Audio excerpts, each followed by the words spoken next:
You know, all of these random locations where people have Bigfoot sightings, Bigfoot encounters. It's just all over the place.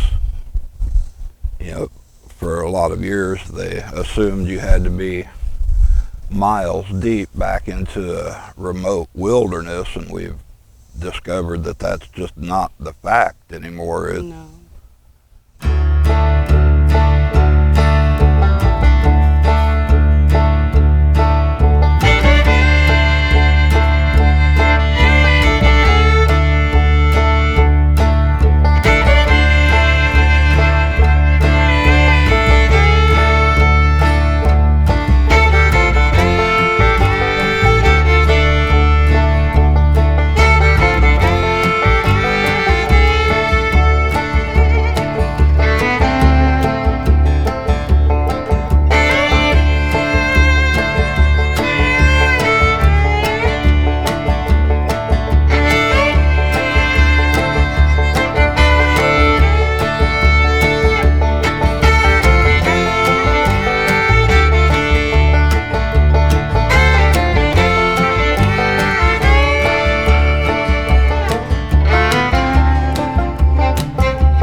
You know, in your last video that you put out, you were saying something at the beginning about being predictable in patterns and thought process and habits, and if you're predictable, you're controllable.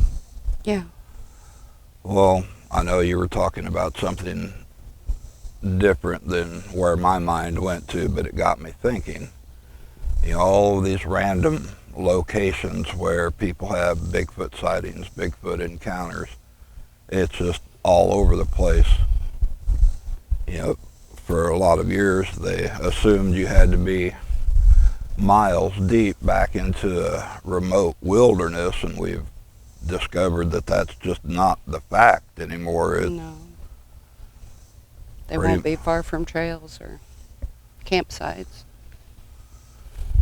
Pretty much anywhere on the fringe of populated areas, even just small wood lots and tree lines that border, you know, fields and things like that. They've been spotted just all over the country, all over the place. Even in deserts and places where there's not a lot of tree coverage.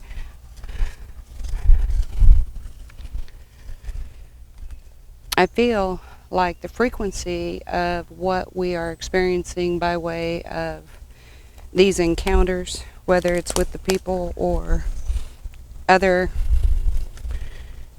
potentially off-planet energies, if that hasn't also changed or shifted due to that.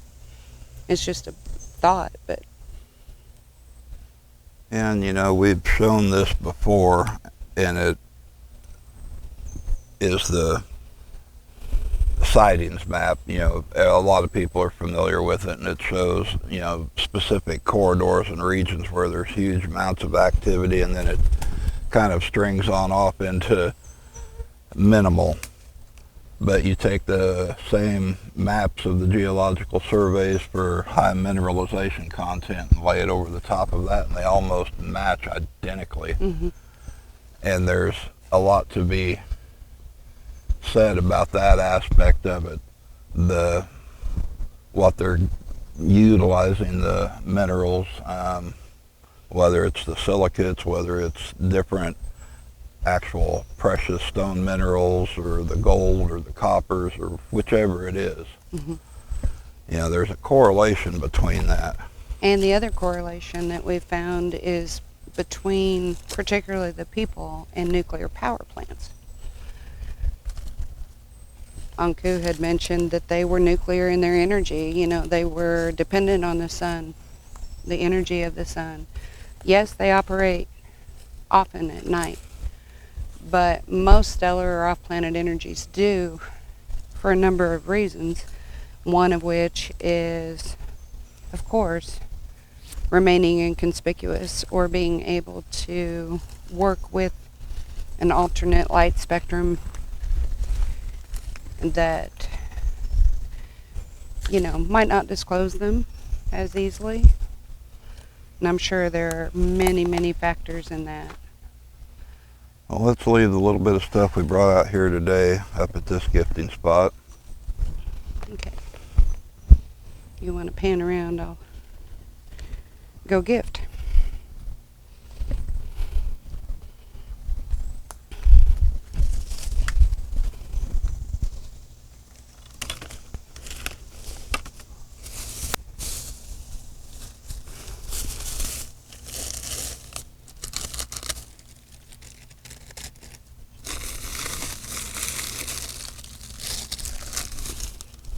So when you were talking about that, like I said, it kind of put me in the thought process of all of these random locations, and it reminded me of a story that I had read years and years ago, and I'm talking years ago, back when I used to have hair. And I'd go to the barber shop maybe a couple times a month to get trimmed up, and you sit there and you wait, and you've got the magazines and all of that. And I couldn't tell you which magazine it was in that I read it in, but anyway, talk about random locations. What do you think of when somebody says Indiana? Well, I think of Brown County. But there's a lot. That's one of my favorite places, you know, with all the hauntings, the gold, the, you know, forestry. But that's very subjective on my part. Okay, so let me be a little more specific. What do you think about when I say central Indiana? Like, let's say Indianapolis north, 100 and some mile. I feel chaos when I think of it.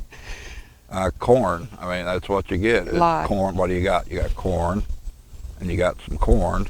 You got more corn. And you got, yeah, a little more corn. And somebody might have been industrious and put out some soybeans. But you've got the apple festivals. Let's see, you've got the state fair. That's a big deal that goes on there every year. You know what I think of?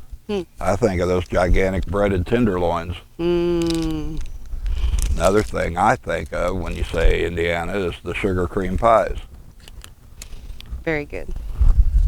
But you don't really think about Bigfoot when somebody mentions Indiana.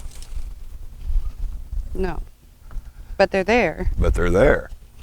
And they've had sightings all up and down the state, from one end to the other, from one side to the other. Mm-hmm. But the story I came across, it was talking about a place called Wildcat Creek. And if you're familiar with it, or if you're not familiar with it, basically look at a map and look for Kokomo. And then look to the west and look for Lafayette. Now just kind of wiggling its way through there, there's a tributary called Wildcat Creek, and it dumps into the Wabash River there around Lafayette. How we doing over here? I'm almost there. They're going to really be surprised with those. Well, let me give a quick rundown of what we got here for them, and then I'll get on with the story. Got peanut butter. Got some pears off the pear tree. Some of those hot, spicy peanuts, sardines, quail eggs, some granola crackers. There's more of the sardines, popcorn, We all more know that's my pears and favorite. peanut butter over there. We had a lot of pears, so we brought a lot of pears out today. And those are wild pears. They call them a mountain pear, Mm-hmm. but that's the big tree that's out in the yard. I think that'd they'll be a nice- enjoy that. Nice change.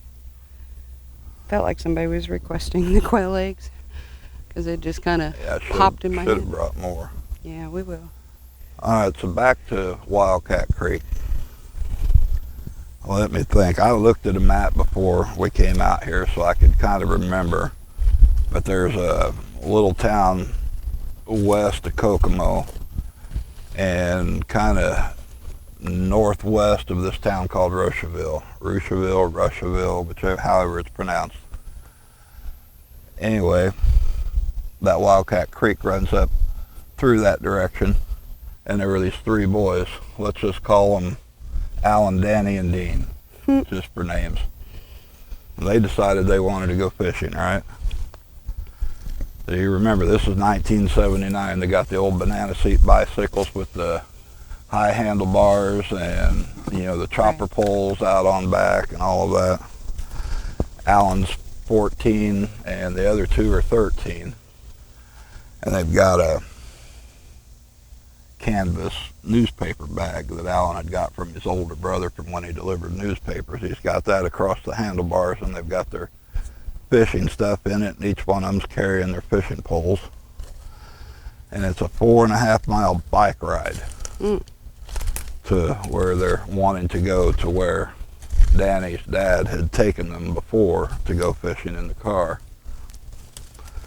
So they set out, and, you know, they're just typical kids back in 1979. They're stopping at the ditches and culverts looking for crawdads, flipping over rocks, looking for worms and stuff. One of them's got an old Prince Albert can that they're putting their findings in. And they finally get to where they want to be, up there on this tributary. And it was really explicit in the way that it described it. When they got to it, they pushed their bikes through the weeds down to the creek so nobody would mess with their bicycles up on the road, which is kind of smart, you know. And they go down onto a gravel bar. Well, this gravel bar kind of sits on a bend, and then the water, and on the far side of that is where it's about 4.5, 5 foot deep, and the water has washed out. Looks like a miniature cliff face. You know what I'm talking about? So anyway, it's a cut bank on the far side, and the top of that cut bank stands about 6.5, 7 foot above the water line, and then it's a big strip of woods, maybe a 1/2 mile deep on the other side of that. And then, wild guess what's on the other side of the woods? Corn. More corn. More corn. More All right. corn. So anyway, they're fishing. And they're doing what normal kids do. They're arguing and debating over football teams and baseball teams, whose dad's got the best and fastest car, you know, stuff like that. They're trying to decide if girls are actually as horrible as they've always thought they were. And Alan doesn't think so. He's kind of Little old. He's a little bit older, and he's kind of taken with this one girl named Becca. She, you know, to him, she's real pretty, and she brings cookies in those big bags of Brock's mixed candies once in a She's while. cool. Yeah. You know, and Pretty and cool. passes them out to the class. And he says she always smells like vanilla extract and fresh soap. So there you go, girls. There's your sign. I guess so. So anyway, they're just doing what normal boys do, and they're fishing. Alan's got a bread sack that has got 4 or 5 slices of that bread from Nichols Bakery, and he swears that that's the best fish bait that he's ever used. He puts a little piece in his mouth and gets it Soggy. just kind of wet enough to roll up into a tight dough ball. And he's not wrong, because he's usually the one that catches the majority of the fish, right?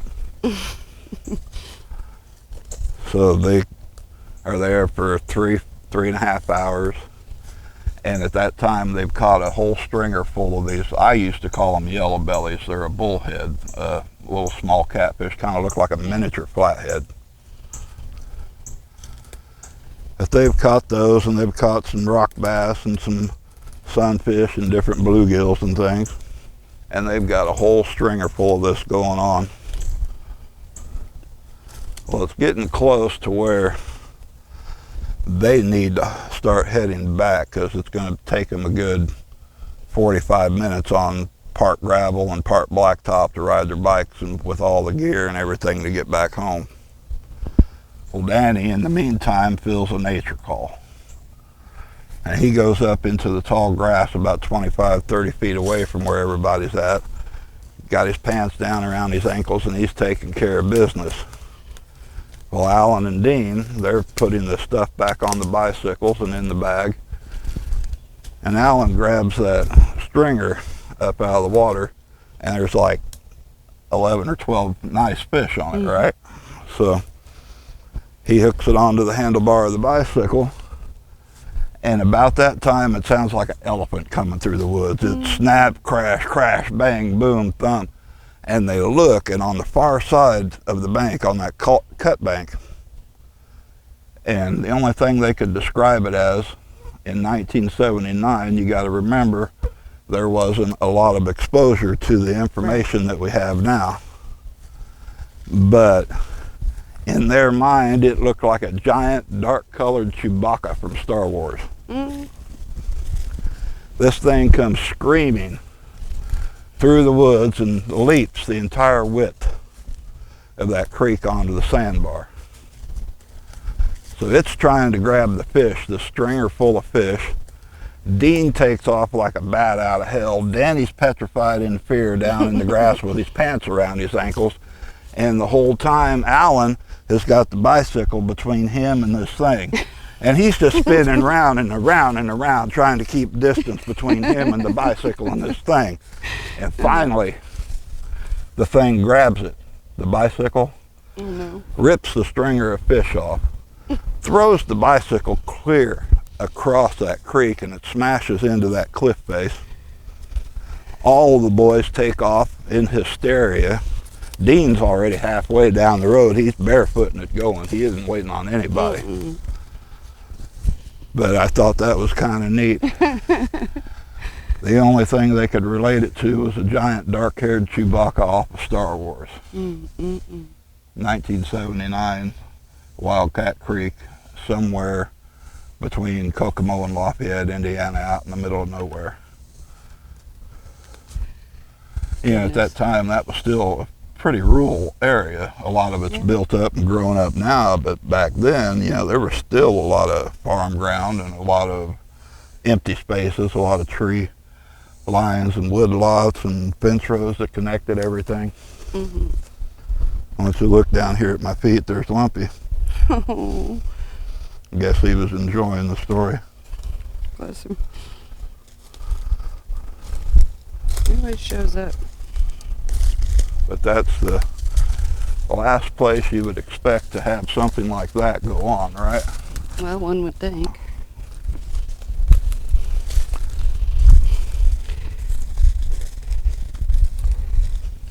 Kokomo's not a massive city or anything like Indianapolis, but it's not small.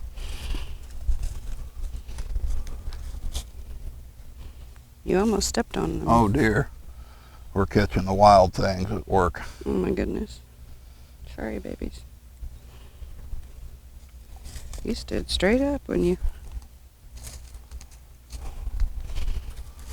Well, we got a few wrappers here we need to pick up and carry back with us. If you want to grab a few of those, I'm going to look around over here. Yeah, go ahead.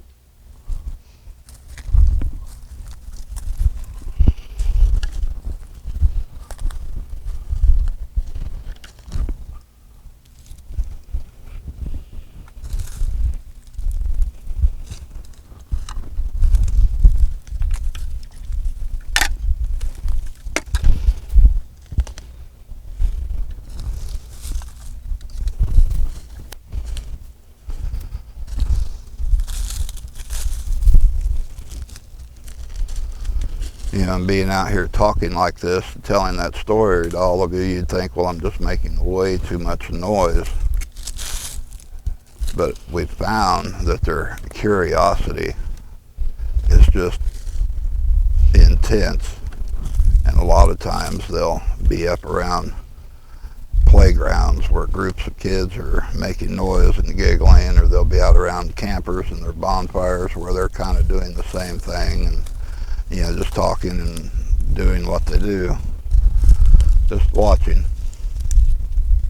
Curiosity thing with them more than anything, I think.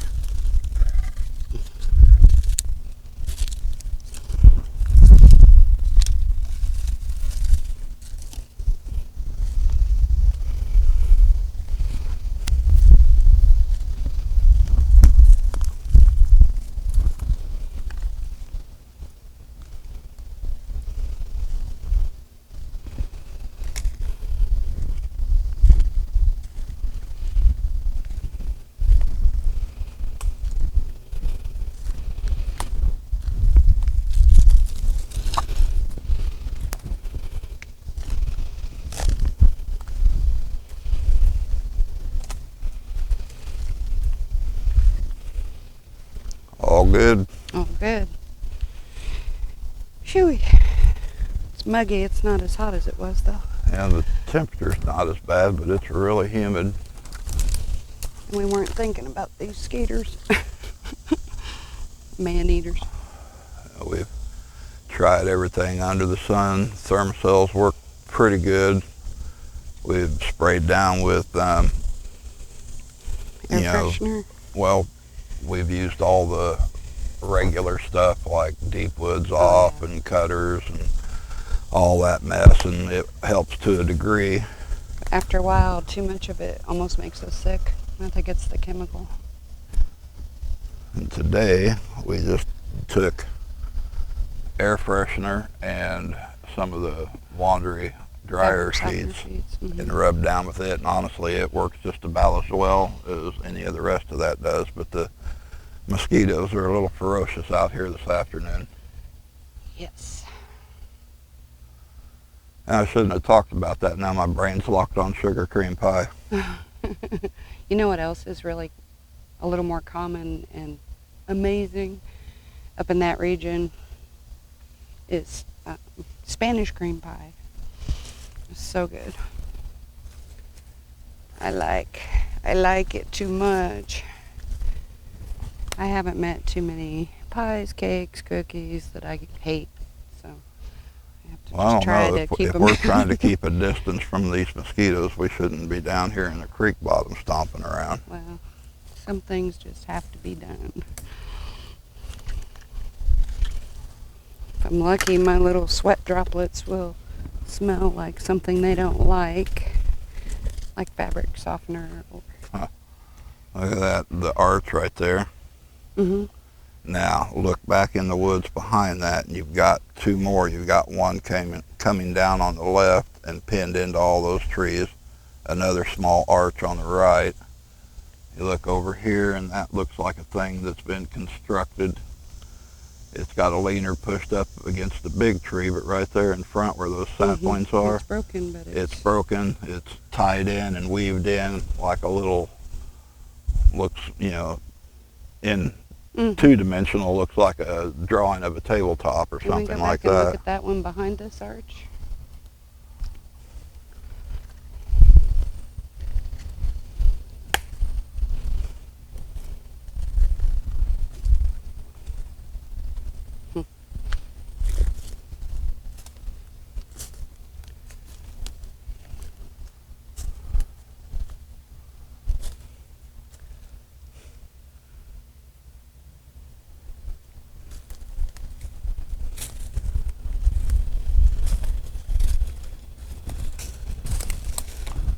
Keeping an eye out for feet and all this pine straw. Some peanut butter lid laying down there.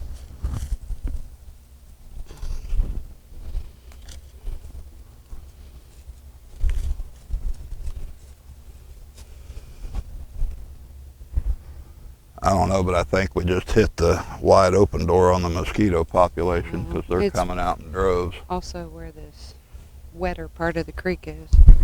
Most of it's fairly dry. But even things like this right here, Ken, fascinate me in the construct, because I find that when I go back and review videos, a lot of times it's this type of construct that we will see them sitting at or in. Well, let's go back up to the other end and show them that great big Y stick that's up against that tree and some of the other things Okay. we saw walking in. Big Y here. All right, guys, we'll be back in just a minute. All right, brief pause while we're walking back up to that other stuff. You want to point that out because I can see the big toe. I just stopped literally dead in my tracks. Right here, there's more of an imprint.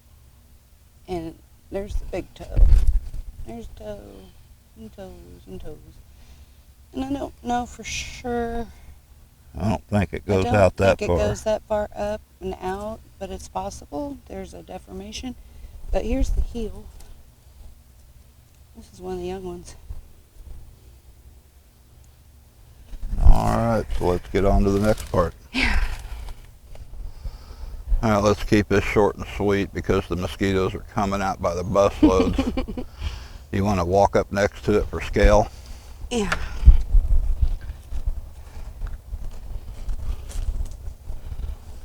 So, I'm 5'7". What was neat is it's a giant Y stick right there. And right behind it, although it's on the ground, which is interesting to me, is an X. Another Y over here on the right.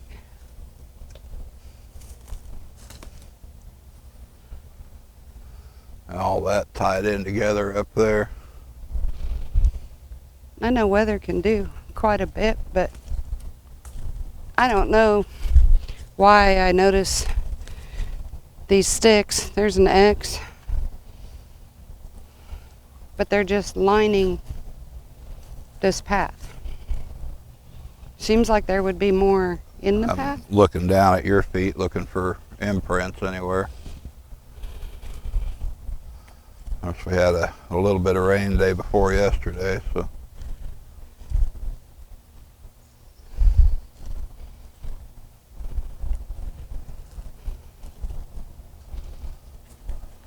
And sticks, when I find them this diverse, stacked together, to me that's more along the lines of glyph work.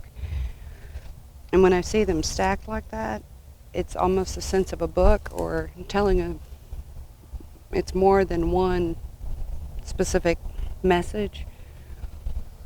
You know, limbs fall. We understand Oh, that, and we absolutely. get that, but when they're put together, Especially when they're more than one type of tree, that really catches my eye. what in the world? Hang on.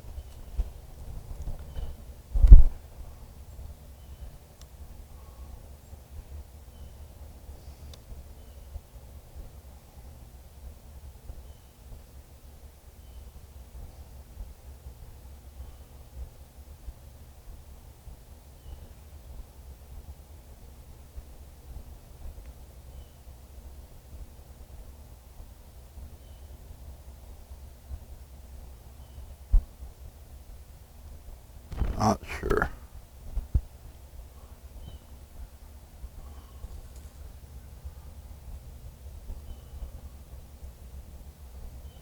All right, well, I'm severely coming down with thoughts of air conditioning and a mosquito-free zone. Big glass of tea. Well, now I want to look up the sugar cream pie recipe. Oh, you're good. See, you're just evil, because I'm really trying to get some of my weight off. All right, right down through there, look at all those tracks pressed down in that soft. Definitely overlapping. A lot of them look like they're walking tightrope. Right here, this one catches my eye because there's the heel, toes up in there. And something to remember is sometimes when we see the tracks of the babies, they'll be inside the track of of the adult. particularly Yeah. the mother, or, you know, whichever adult they're accompanying.